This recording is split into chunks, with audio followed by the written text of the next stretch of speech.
I know you see the title. Yu-Gi-Oh has been requested more times than a Tokyo Ghoul reboot, but I have a confession to make. I hardly remember anything about Yu-Gi-Oh. I grew up on so many childhood classics like Pokemon, Inazuma 11, Slug Terror, Adventure Time, Amazing World of Gumball, and the list just goes on. But for whatever reason, I never really tapped in with Yu-Gi-Oh. But that's all about to change today, because I was just scrolling on TikTok and I see this.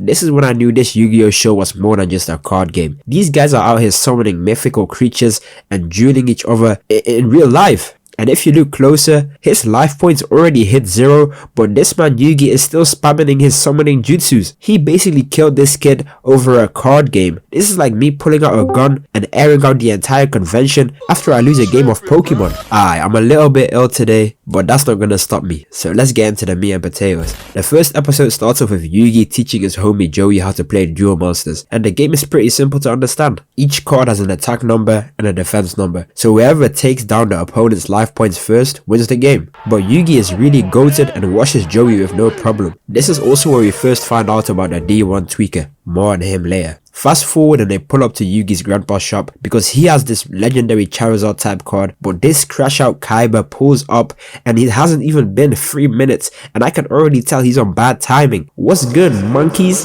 I heard you Neanderthals had a rare card.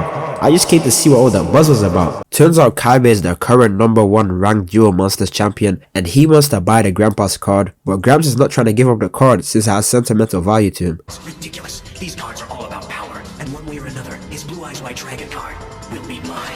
Yo. No way he got this heated over a card game, bro. It's not that serious. Man, first Beyblade, then Inazuma 11, and now we have Yu-Gi-Oh! I love it when anime takes a simple premise and then stretches it as far as they possibly can. They really had Kaiba talking about this random card, the same way Frieza talks about the Dragon Balls. Kaiba ends up going home and tells his lackeys to go kidnap the grandpa over a children's game. Yugi pulls up to the shop with his friends and Kaiba calls the phone talking crazy. You ain't never gonna be shit. Your mama wasn't shit. Your daddy wasn't shit. You think you gonna be some shit? They run over to Kaiba's mansion to save the grandpa, but when they get there, the grandpa is already laid out on the floor like Yamcha. Kaiba is a villain. His hands are rated E for everyone. Grandpa goes on some crazy speech talking about how he's gonna give Yugi his deck and pass the torch onto him before getting rushed to the hospital. Yugi picks up his reboot card and challenges Kaiba to a Duel Monsters battle. We are now only 9 minutes deep and we've had 3 character introductions, a villain reveal, a rescue arc, and a final battle. The pacing in the show is truly immaculate. I really like how fast everything is moving. If this was One Piece, they'd drag this 20-minute episode into a 118 episode arc. Kaiba and Yugi get ready to run the ones, but right before they start playing, Yugi uses Bill's cipher and transforms into a whole different person.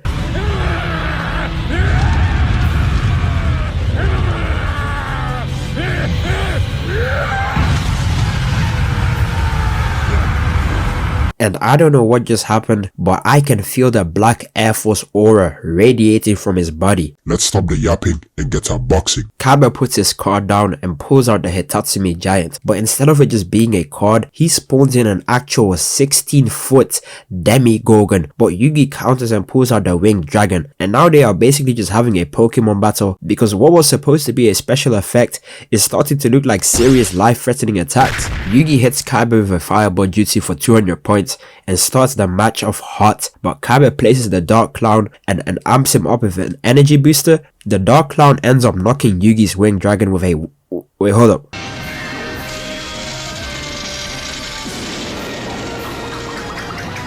Nah, is that a hollow purple? Oh my goodness, this is Inazuma 11 all over again. Yugi is down to 1600 life points. Yugi tried to spawn in another creature, but Kaiba is playing no games and instant spawn kills him with another hollow purple. Yugi is really down 40 in the first quarter, but he decides to bring out Gaia the Fierce Knight and he ends up one-tapping the clown. The score is now 1300 to 1600 until Kaiba pulls out a legendary Pokemon and charges up a literal Kamehameha to one-tap Yugi. Father was the only one to possess a blue eyes white dragon.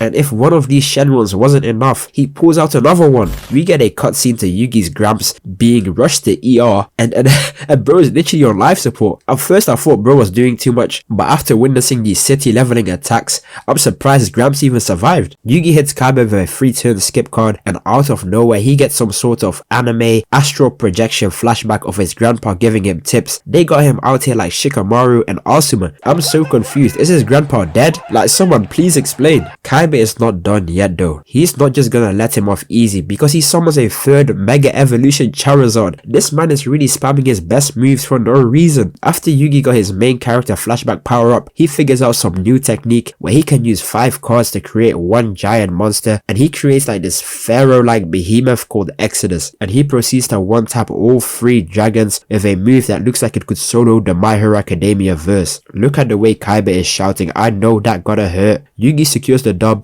Grandpa lives to fight another day, and everything is back to normal. They now go back to school and they didn't just have a Mechazoid warfare, and Joey is still getting washed in the normal game. But you know, I mess with his character. He was even ready to start throwing hands with Kaiba in episode 1. Fast forward and they are now watching some type of Duel Monster World Championship, and we get to see all sorts of new card types. Like this guy literally has a giant Chimera ant and he can use like support cards to add armor to it. This is really Pokemon on steroids. This short guy ends up winning the tournament, but the guy who delivered him the trophy looks like yet another crash out. Yugi receives some weird videotape and it's the same freak from earlier. Turns out he's actually the person who owns the game and he challenged Yugi to a duel. And this is where the anime takes it to a whole other level, because this guy basically has a whole Kekkei Genkai and pulls Yugi into a whole ass pocket dimension, all for the sake of this stupid card game. Yugi says I bet and hits his Super Saiyan transformation and turns into his alter ego. This low-key reminds me of Akashi from Kuroko no Basket. Turns out this guy can see the future or can see like through people's cards or something, and he's using his Sharingan to figure out Yugi's next move. He also reveals some important lore that he didn't actually invent this game and that there is magic in the cards. But you know, we probably could have figured as much since we've seen them literally summon stands and multiversal level threats. They get to boxing and Yugi summons a dragon, but this enemy stand user over here uses an enemy capture jar, and for a split second I thought this was the legendary Pot of Greed I keep seeing in the memes. You never saw this coming! I summoned Pot of Greed to draw 3 additional cards from my deck! That's not what it does! It doesn't That do is that. what it does. It doesn't. That's what it do, Yugi! It does what it do. We even get more lore dropped on us about Yugi's pyramid, and apparently back in ancient times, a powerful pharaoh used duel monsters to lock magical energy in these items. Now he can fool me all he wants, but I know Bill Cipher was somehow behind this. Yugi keeps trying to use summoning jutsu, but he eventually figured out the magician is what's controlling the game. But just before he was about to deal the final blow, they run out of time. He then explains to us that just like Yugi's pyramid, his Sharingan Eye is also one of the 7 millennial items. But just before truly ending the game, he literally snatched the grandpa's soul and traps him in the Shadow Realm. What do you mean? Was it really that deep? It's been 2 episodes and Gramps has been verbally abused, physically assaulted, and now spiritually kidnapped. This is insane. That's the end of the video. If you enjoyed, you can watch another one right here, and please make sure to subscribe to support the channel. If this video gets 5k likes, I'll give you guys a part 2. Peace. And yeah, join the Discord.